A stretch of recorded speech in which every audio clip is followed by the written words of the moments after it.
And welcome to the channel Java study.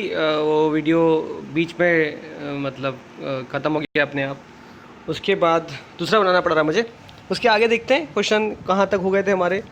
जहाँ तक हम लोगों ने कर लिया था क्वेश्चन था वो 103 तक हम लोग कर चुके थे। 104 हम लोग करने वाले थे 104। तो 104 का आंसर है ग्लासगो। और सन 2020 में COP 26 का आयोजन निम्नलिखित में से किस में प्रस्तावित है? तो ग्लासगो ऑप्शन ए। अजरबैजान की राजधानी बाकू 105 निम्नलिखित में से किस एक सागर किनारे स्थित है? तो ये तो मैं आपको करा चुका हूँ, कैस्पियन सी के पास में बाकू मैंने आपको दिखाया भी है। 106 घास के मैदान, इसका आंसर है ए का 4 llanos South Africa. Steppes llanos South America. Steppes ये सब आप बी का 3 है यूरोप है। प्रेरीज उत्तरी अमेरिका। वेल्ड आपको पता है अफ्रीका में। 107 बांस एक जादुई घास, ये जो कार्यक्रम हुआ ये जम्मू में हुआ। 107 का सी।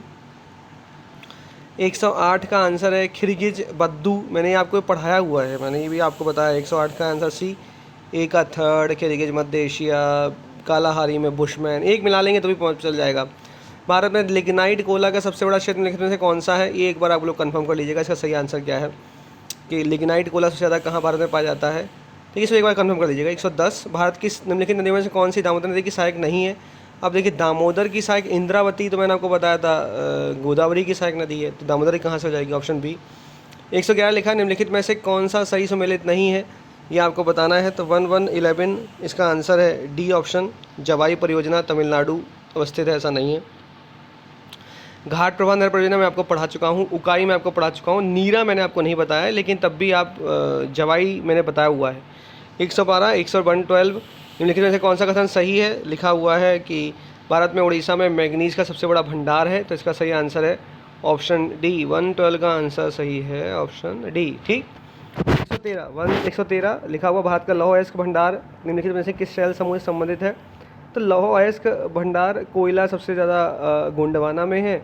लोहा वाला आप लोग मारेंगे कि खनिज जो पाए जाते हैं वो धारवाड़ में। ठीक है, तो लोहा खासकर लोहा, तो ऑप्शन ए मैंने कराया आपको, जब आपको मैंने भूगोल का 100 अति महत्वपूर्ण क्वेश्चन कराया तो करवाया हुआ है। 114 सेल्वा वनों की विशेषता क्या है? तो broad leaf evergreen, A option. 115 सामाजिक वानिकी और पर्यावरण पुनर्वास केंद्र, ये कहाँ? Centre for social forestry and eco rehabilitation, ये प्रयागराज इलाहाबाद।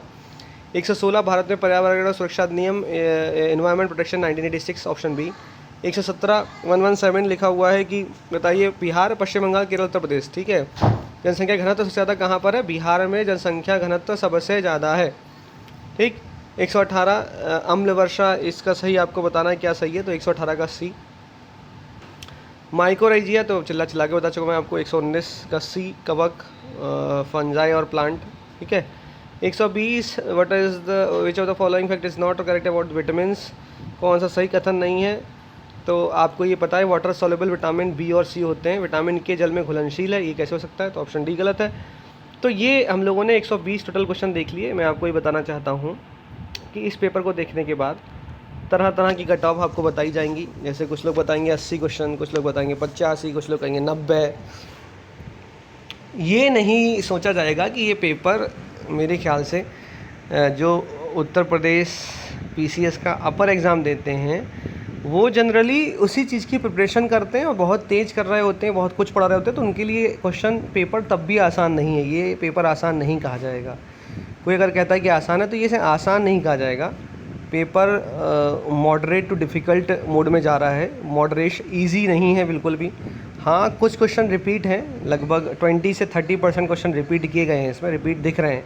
अगर आप क्वेश्चन पे पहुँचेंगे तो आपको रिपीटेड दिखेंगे, इवन 40% क्वेश्चन रिपीट आपको दिख जाएंगे।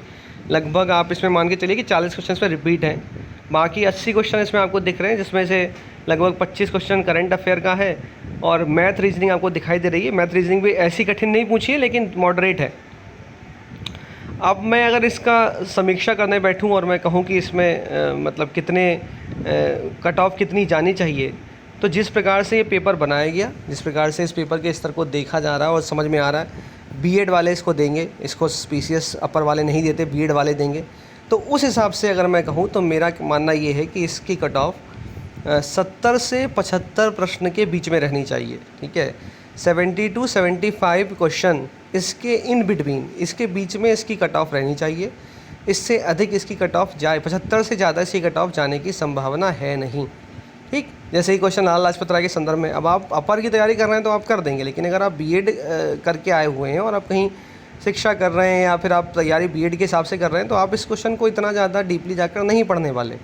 जैसे ताजुल मासीर, खज़ाइनुल फतू, अब आपको आ रहा है तो आपने मार दिया, नहीं 80% लोग इस क्वेश्चन को छोड़ के आएंगे। तो ऐसे कई क्वेश्चन हैं जो बहुत गलत होंगे। तो 70 से 75 प्रश्न तक ही आपकी कट ऑफ जाएगी, इससे ज़्यादा आपकी कट ऑफ नहीं जाने वाली। ठीक है, तो जिनके 70 से 75 तक प्रश्न सही हैं वह मेंस की तैयारी करें, मेंस की तैयारी के लिए लगें। हमारे यहाँ उत्तर प्रदेश यूपीपीसीएस 2020 के प्री के लिए टेस्ट सीरीज़ चल रही है, बहुत बेहतरीन टेस्ट सीरीज़ है। इवन जो लोग रिव्यू ऑफिसर की टेस्ट सीरीज़ हमारे यहाँ दे रहे हैं उनको कई क्वेश्चन यहाँ पर रिपीट मिल चुके होंगे, कई सारे क्वेश्चन टकराए हैं टेस्ट सीरीज़ से, आरओ वाले से।